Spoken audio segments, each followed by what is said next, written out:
ನಮಸ್ಕಾರ. ನನ್ನ ಹೆಸರು ಸೌಮ್ಯ ಅಂತ. ನಾನು ಮೈಸೂರು ಜಿಲ್ಲೆ ಪಿರಿಯಾಪಟ್ಟಣ ತಾಲೂಕು ಕೋಮಲಪುರ ಗ್ರಾಮದ ಪ್ರಾಥಮಿಕ ಆರೋಗ್ಯ ಕೇಂದ್ರದಲ್ಲಿ ಪ್ರಾಥಮಿಕ ಆರೋಗ್ಯ ಸುರಕ್ಷಾಧಿಕಾರಿಯಾಗಿ ಕರ್ತವ್ಯವನ್ನು ನಿರ್ವಹಿಸ್ತಾ ಇದ್ದೇನೆ. ಇವತ್ತು ನಾವು TB ಚಾಂಪಿಯನ್ ಅಂತ ನಮ್ಮ ಮಂಜುಳಾ ಅವರನ್ನ ಆಯ್ಕೆ ಮಾಡ್ಕೊಂಡಿದ್ದೇವೆ. ಪರಿಚಯವನ್ನು ಮಾಡ್ಕೊಳ್ತೀವಿ. ನನ್ನ ಹೆಸರು ಮಂಜುಳಾ ಅಂತ. ನಾನು TB ಚಾಂಪಿಯನ್. ಇದರ ಬಗ್ಗೆ ನಾನು ಜಾಗೃತಿ ಮೂಡಿಸಲು ಮತ್ತು ನನ್ನ ದೇಶದ ಜನರಿಗೆ ಸಂದೇಶವನ್ನು ತಲುಪಿಸಲು ನಾನು ಈ ವಿಡಿಯೋವನ್ನು ಮಾಡ್ತಾ ಇದ್ದೇನೆ. ನಿಮ್ಮ ಪರಿಚಯವನ್ನ ಮಾಡ್ಕೊಳ್ಳಿ. ಈಗ ನಾನು ಮೈಸೂರು ಜಿಲ್ಲೆ ಪಿರಿಯಾಪಟ್ಟಣ ತಾಲೂಕು ಕೋಮಲಾಪುರ ಗ್ರಾಮದವಳು. ಮನೇಲಿ ಎಷ್ಟು ಜನ ಇದ್ದೀರಾ ನೀವು? ನಾವು ಗಂಡ ಹೆಂಡತಿ 2 ಮಕ್ಕಳು. ಅಂದ್ರೆ 4 ಜನ ಇದ್ದೀರಾ. ನಿಮ್ಗೆ TB ಅಂತ ಹೇಗೆ ಗೊತ್ತಾಯ್ತು ನಿಮ್ಗೆ ಮೊದಲನೇ ಬಾರಿಗೆ? ನನ್ಗೆ ಕೆಮ್ಮಿ ಉಗಿದ್ರೆ ತೊಂಟೆ ಬರ್ತಿತ್ತು. ತೊಂಟೆ ಬಂದಾಗ ಸ್ವಲ್ಪ ಬ್ಲಡ್ ಬಂತು.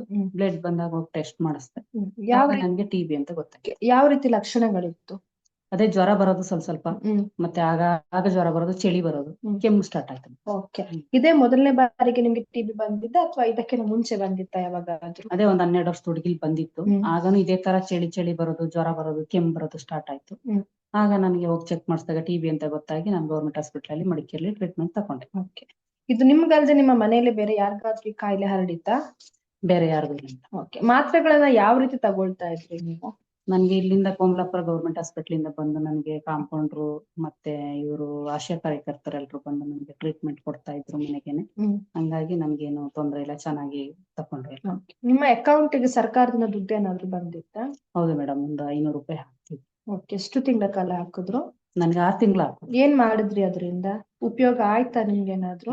ಅದರಿಂದ ತರಕಾರಿ, ಸ್ವಲ್ಪ ಹಣ್ಣು, ದಿನಸಿ ಈ ತರದಕ್ಕೆಲ್ಲ ಉಪಯೋಗ ಆಯ್ತು ಮೇಡಮ್, ಸರ್ಕಾರದ ದುಡ್ಡು.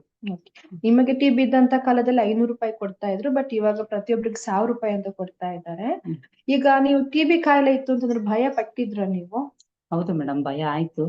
ಆದ್ರೂ ನಮ್ಗೆ ಧೈರ್ಯ ತುಂಬಿ ಆಶಾ ಕಾರ್ಯಕರ್ತರು ಮತ್ತೆ ಇಲ್ಲಿ ಒಂದು ಇವರೆಂತ ಆರೋಗ್ಯ ಸಿಬ್ಬಂದಿಗಳೆಲ್ಲ ಬಂದು ನನಗೆ ಇಷ್ಟು ಟ್ಯಾಬ್ಲೆಟ್ ತಕೊಂಡ್ರೆ ನೀವು ಹುಷಾರ್ ಆಗ್ಬಿಡ್ತೀರಿ, ಏನಿಲ್ಲ, ತೊಂದ್ರೆ ಇಲ್ಲ, ರಿಕವರಿ ಆಯ್ತೀರಿ ಅಂತ ಹೇಳಿ ನನಗೊಂದು ಧೈರ್ಯವನ್ನ ತುಂಬುದು.